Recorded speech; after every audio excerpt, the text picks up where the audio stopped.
Alright, so that is what I get for trying to wish you guys, ooh, that is a little bright, a Happy New Year. And that's a little not bright, but that's okay. You know, if there was anybody helping me on this, no, I'm good. I'll figure it out. Alright, that's a little better. We're all good. Alright, so, like I was saying, a few things to talk about. I already mentioned most of that stuff. Word of the year 2018. We're going to talk about some tax cuts, talk about tweets, pot attack, voter suppression commission, Bannon and Trump, the feud, the immigration attacks from this week. Old man Hatch is out. That's good. So we're going to party like it's 2018, and then we'll talk about some goals for the year for our country. So anyway, to recap the stuff from before. See, I'm not going to even try and press the button, see? Yeah, see, oh, now it shows it. Nope. I'm not even trying. The saying Instagram here where it works, it just don't work when you're trying to make it work. So I ain't going to make it work. So the word for the year 2018, inequity. We had a discussion about this the other day, and I was looking for the word that I wanted to talk about, right? Because I do think the biggest problem facing our country right now is the income inequality and the distribution of income and wealth. But inequality as a word doesn't really get to the root of the issue. Inequity does, because the definition for inequity includes that element of unfairness, whereas inequality is a simple comparison. You know, unequal things are just unequal. But in something that's an inequity, is there's an element of unfairness, and that's, I think, part of the system that we got going on right now. I think it's the right word for this year because we're going to see pretty quickly the effects of the tax cuts. This is officially law of the United States. We did pass. It wasn't the largest tax cut in history, so that, of course, is a lie. But it was a big tax cut. It's very weighted. We talked a little bit more about this in the last show, but it's weighted very much towards the front end. So you're going to see some of the economic effects of it in government revenues and in your paycheck, perhaps a little bit here in the next few months.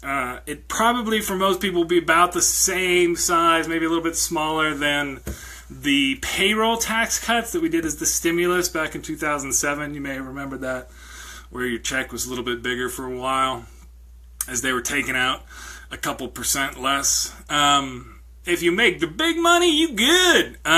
People are actually tearing this thing apart right now, looking for the huge loopholes in it, which, considering who wrote it and how fast it was done and the degree to which they had experts pour over it and try and make sure that it was doing what they wanted it to, I'm guessing it's going to be pretty ridiculous. So this is why, again, I think you're going to see revenue drop off pretty significantly to the point where people are going to be alarmed about it before too long. That's with a lot of the other just general functioning of government. You know, one of the first things that I talked about in the show was kind of how a lot of our government, the way it works, just kind of works without people having to worry about it. That's one of the reasons why we have low voter participation. There's part of the cynicism is a big part of that, but also because it works so well that people don't even have to worry about it, right? You got clean water, you got electricity usually, you know. I say that. Meanwhile, you know, Flint still is how it is, and there's probably more communities here in the U.S. that are going to be like that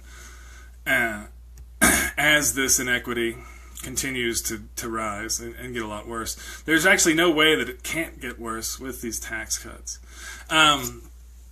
One of the stories that I had posted about this was how the president went down to his private club for Christmas break and just told a whole bunch of his friends who all paid a couple $100,000 to see him that, you know, you all just got a lot richer, you know, after the tax bill passed. Because he did, and that was a big part of the point of it, was to protect the wealth and grow the wealth of the wealthy, who, again, are the only people that he hangs out with, so, or cares about what they're thinking. He had done this actually early on. And this was kind of a little bit of an obscure news story, but when he first went back to New York after winning the presidency, went down, he was in just a steakhouse and kind of was caught on camera being, you know, telling everybody that they'd all be taken care of really soon. It was always, again, the very wealthy certain class of people, and it happened. I mean, that was, the Republicans did it. I talked about this a little bit before whether or not they were going to do it. When they were just jamming it through, right? They wouldn't even let the CBO score it before they voted on it ultimately. And I kind of, was thinking that, they would do it even, whatever ridiculousness was in there, just because that's what they are as Republicans, and that's what they do is cut taxes. Whether or not that's needed or not is not a question. So they did it and pushed it through with a bare majority. So that's going to be what is going to be a big part of the theme coming up for this next election cycle, and also coming down the road. Once revenue drops off massively, and of course they have to raise taxes again to cover for it, they're going to blame guess who. But anyway, we'll cover that when we get to it. So the tweets of the president, moving on, this last week got a little kind of totally fucking out of control, right? The whole big button, like literally, like, and I can't quite express the ridiculousness of having a guy with this kind of power being this trivial and foolish and I don't know. It's really I hadn't actually thought about this part of it because I hadn't really quite fully comprehended that that's what happened, and that's the thing too. Because about the Twitter account, half of the tweets coming out of there aren't actually from the president, and so the authority and attention that they're given sometimes I think is a little disproportionate. It allows this pushing of the news cycle. I'd love to see Twitter just suspend the account for a month, just to see and make him have to communicate in actual full thoughts and deal with a situation where, in order to put forth some of these crazy ideas, it has to be a press conference, not just this random alluding to whatever, right? Because this just gives this crazy bullhorn ridiculousness to drive the news cycle. I fell for it a little bit this week, right? Because we still should be probably talking about the tax cuts and the degree to which that's going to change how our economy works and the incentives that exist in various forms or no longer exist, as the case may be. But this thing where he's basically, and they documented this and a few times. This has happened a number of times, where he's basically just sitting around watching Fox and throwing crap, at the phone.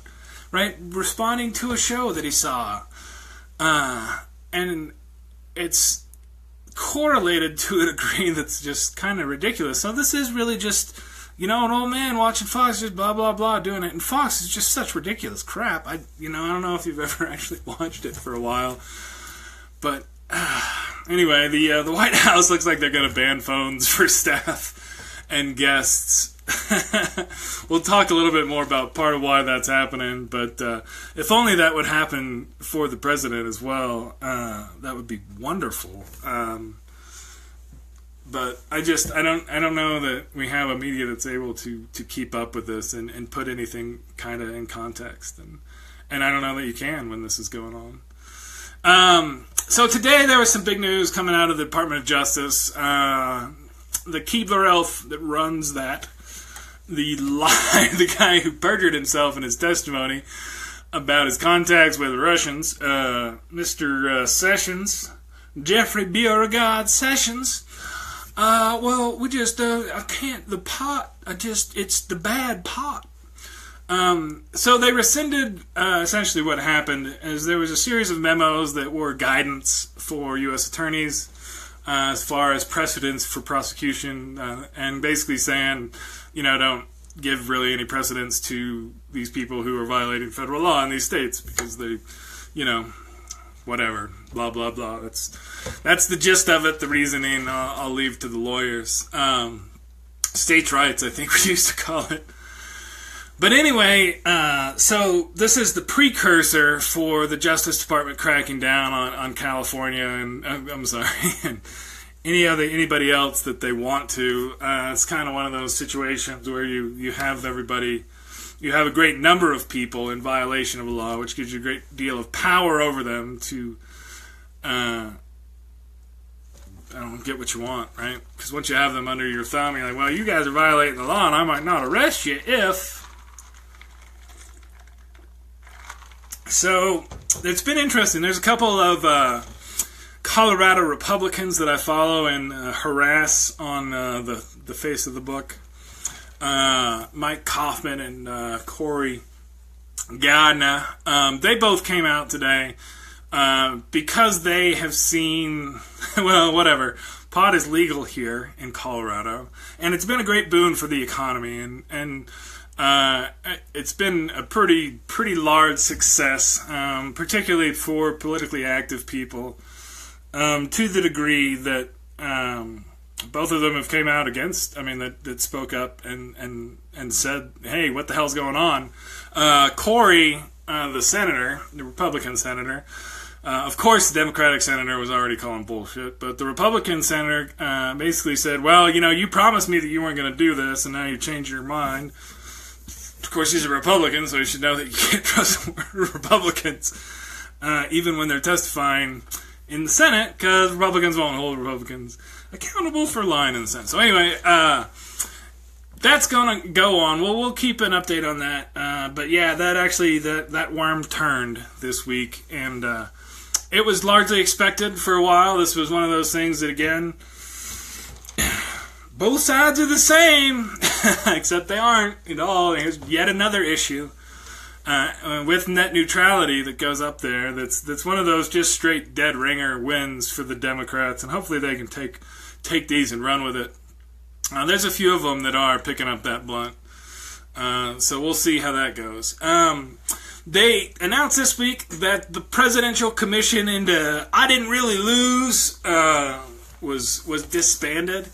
This was the commission set up to prove that millions of Americans fake voted, and that's why Trump won? No? That's why he lost the popular vote but won the Electoral College, because what? What? So that didn't work. It got to the point, there was actually, I reposted it again, it was a couple weeks ago, I think it was like early, right before Christmas. There was a ruling from a judge that basically said, hey, you have to let the Democratic members of this commission actually see what you guys are doing and read your emails and stuff. And so that ruling came down a couple weeks ago, and then now, and there hasn't been any other meetings since then. They said they were going to schedule one, and then all of a sudden the whole thing got shebanged. So what's going to happen now, though, is one of the things, when they said that they're disbanding it, the claim from the president was there was substantial evidence, but they still were disbanding it, and then they're going to send it over to the Department of Homeland Security. Chris Kobach, the somewhat fascist Secretary of State of Kansas, and the guy who was running the commission, basically said that ICE was going to start running with this and doing the voter roll comparison situation. This is not what DHS or ICE are supposed to be doing in any way, shape, form, or fancy. One of the ideas and one of the things that has been shown to happen with these voter suppression ideas is they take a list of what they would say like known illegal aliens in the country and then compare that to voter rolls, and then anybody who has a name that's the same as one of those on that other list is stricken from the voter roll until they get a provisional ballot. Things like that that have already happened, that you might see a little bit of crossover between actual registered voters and potential names, particularly Hispanic names, is, oh, well, how about that? What are the chances? That's why they want to go through ICE and DHS. So we'll keep an eye on that. I don't think that thing is dead by any means. I definitely think they will try and keep on the concept or notion, at least, of having to suppress certain types of voters. Because a lot of people don't like the whole white supremacy thing. They really, really, really don't like it. Don't like it at all. So there's a new book coming out about this. Was that's the tweets and the Twury, the Fire and the Fury. I think something about inside the Trump administration. This guy, basically they gave more access to than they should have. There were a bunch of really amateurish people who don't understand a lot of the things that are going on around them. And that's why it's been so ridiculous for this last year. This is one of those first books that's going to come out and really blow the top off of things. Which is why they're literally trying to sue to get this book shut down, while also condemning the Iranian government for going after... Oh, anyway. So it comes out next week, although I think they might be moving it up. There's been an interesting subtext to this, which is that there's a number of quotes in there where Bannon actually points out that Trump's a fucking idiot, and, a number of other people also know this. And, of course, Mr. Little Ego can't deal with that, so he released a statement the other day about, who is this Bannon guy? I barely knew him, he barely worked here, we fired his ass, he's kind of crazy, nobody knows what it's like when he's in his head like that. Anyway, the statement was so mean girls. It really, it was like this 70-year-old egotistical narcissist.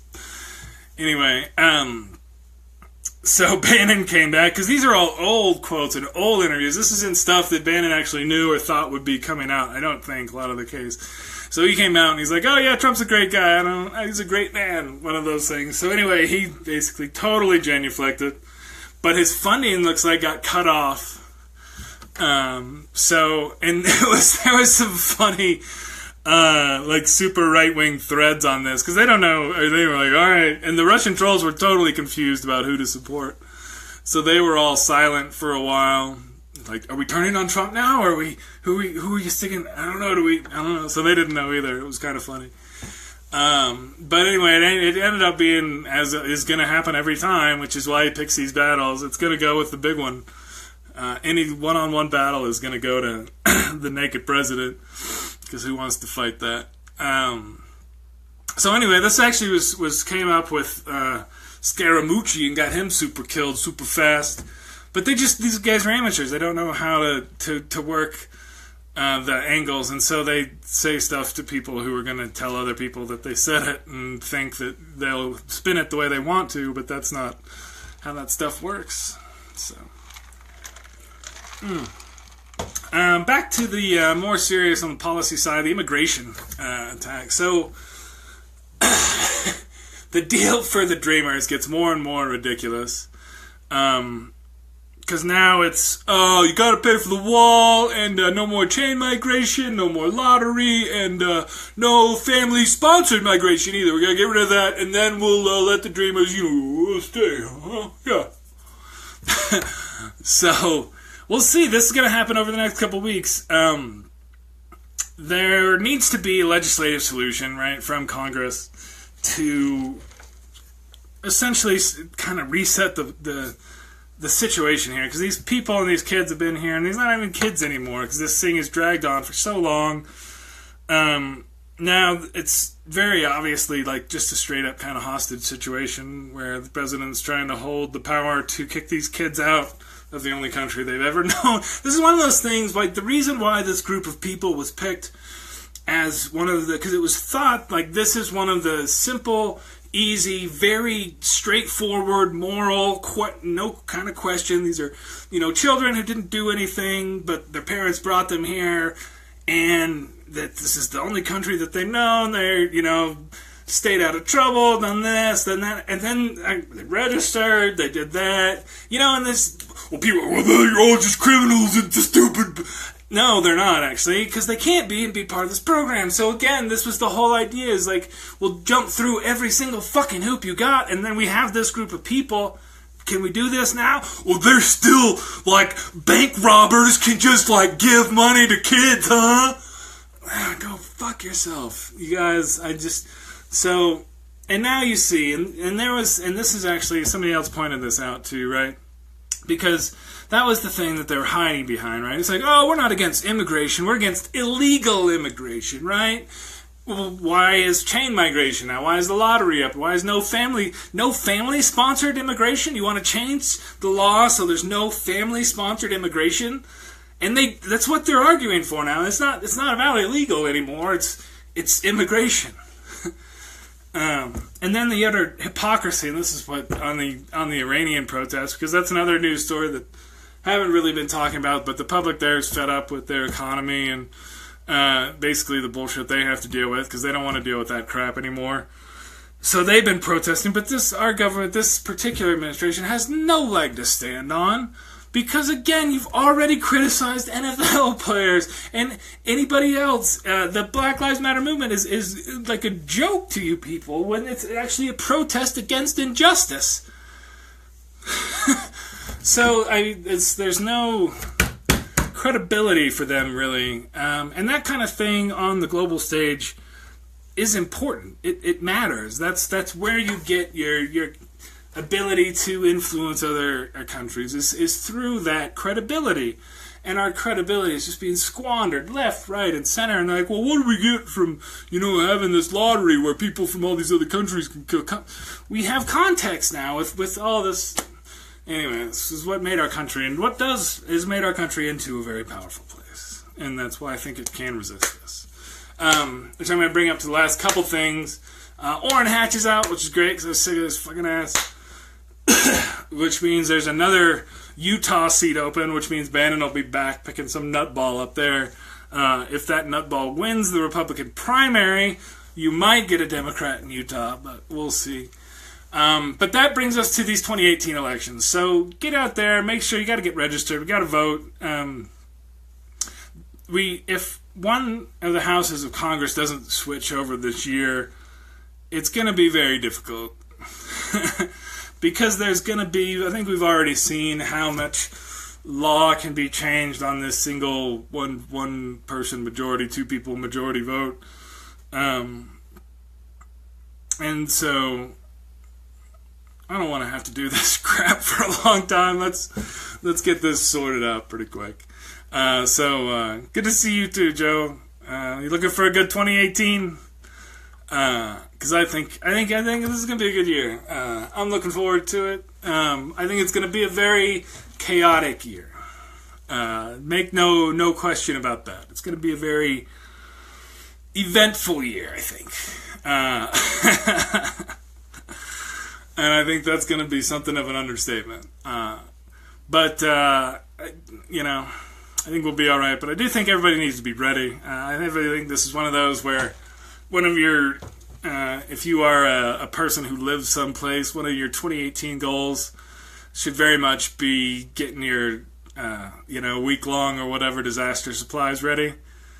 Because there's all sorts of stuff that can happen this year, and there's all sorts of, you have to, right? You gotta stay optimistic. If you don't, then you'll start taking regular stuff as bad things instead of taking regular stuff is pretty good, because regular can be pretty solid. But anyway, I think it's definitely a year to be ready for some crazy crap, because I think it's going to come to a head in a number of ways. So we'll keep taking bites off, a week, 2 weeks at a time, right? Do another show, take a day off, take a week off. It's a new year, so I'll probably see you in another week, maybe two. But we'll keep attacking this whole reality thing, and we'll see if we can escape the dystopia and avoid it. I don't want to really have to do this show. So anyway, peace out. Y'all have a great week, and see you then. Good night.